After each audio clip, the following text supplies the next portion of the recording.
Good morning. The name of this story is Millions of Cats, and it's by Wanda Gag. Once upon a time, there was a very old man and a very old woman. They lived in a nice, clean house, which has flowers all around it, except where the door was. But they couldn't be happy because they were so very lonely. If only we had a cat, sighed the very old woman. A cat? Asked the very old man. Yes, a sweet little fluffy cat, said the very old woman. I will get you a cat, my dear, said the very old man, and he set out over the hills to look for one. He climbed over the sunny hills. He trudged through the cool valleys. He walked a long, long time, and at last he came to a hill which was quite covered with cats. Cats here, cats there, cats and kittens everywhere. Hundreds of cats, thousands of cats, millions and billions and trillions of cats. Oh, cried the old man joyfully, now I can choose the prettiest cat and take it home with me. So he chose one. It was white. But just as he was about to leave, he saw another one all black and white, and it seemed just as pretty as the first. So he took this one also. But then he saw a fuzzy gray kitten way over here, which was every bit as pretty as the others. So he took it too. And now he saw one way in a corner, which he thought too lovely to leave. So he took this too.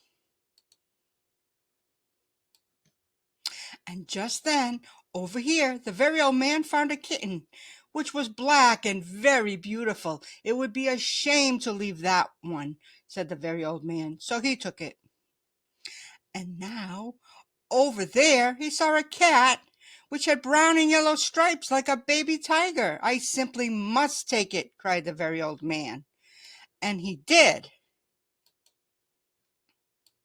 So it happened that every time the very old man looked up, he saw another cat, which was so pretty that he couldn't bear to leave it. And before he knew it, he had chosen them all. And so he went back over the sunny hills and down through the cool valleys to show all his pretty kittens to the very old woman.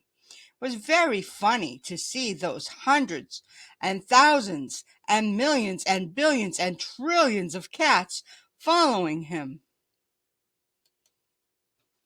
They came to a pond. Mew, mew, we are thirsty, cried the hundreds of cats, thousands of cats, millions and billions and trillions of cats. Well, here is a great deal of water, said the very old man, and each cat took a sip of water, and the pond was gone. Mew, mew, we are very hungry, said the hundreds of cats, thousands of cats, millions and billions and trillions of cats. There is much grass on the hills, said the very old man. Each cat ate a mouthful of grass, and not a blade was left. Pretty soon the very old woman saw them coming. My dear, she cried, what are you doing? I asked for one little cat, and what do I see? Cats here, cats there, cats and kittens everywhere. Hundreds of cats, thousands of cats, millions and billions and trillions of cats.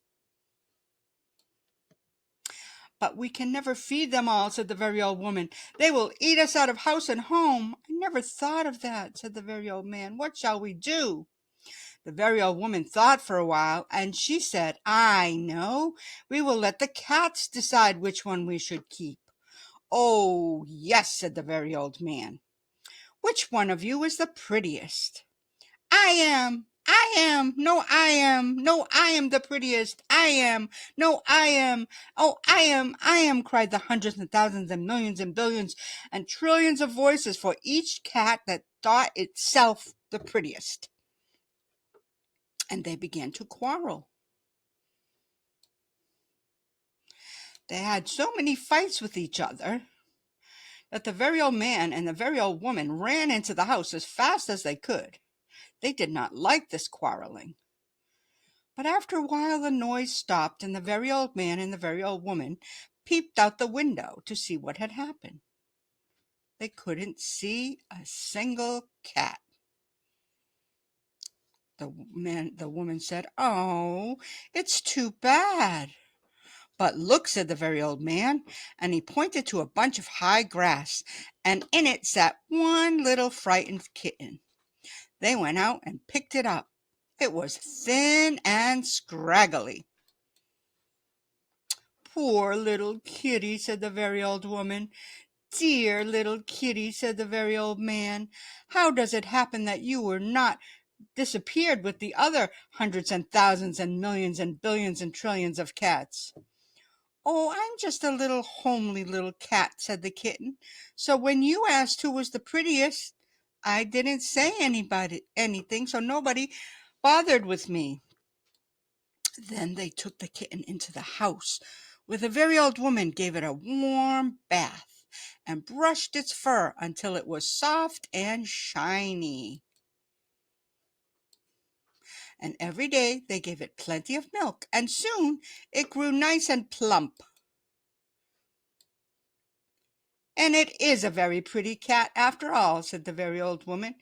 "And it is the most beautiful cat in the whole world," said the very old man, "because I ought to know, for I have seen hundreds of cats, thousands of cats, millions and billions and trillions of cats, and not one was as pretty as this one." The end. I hope you like this cat story.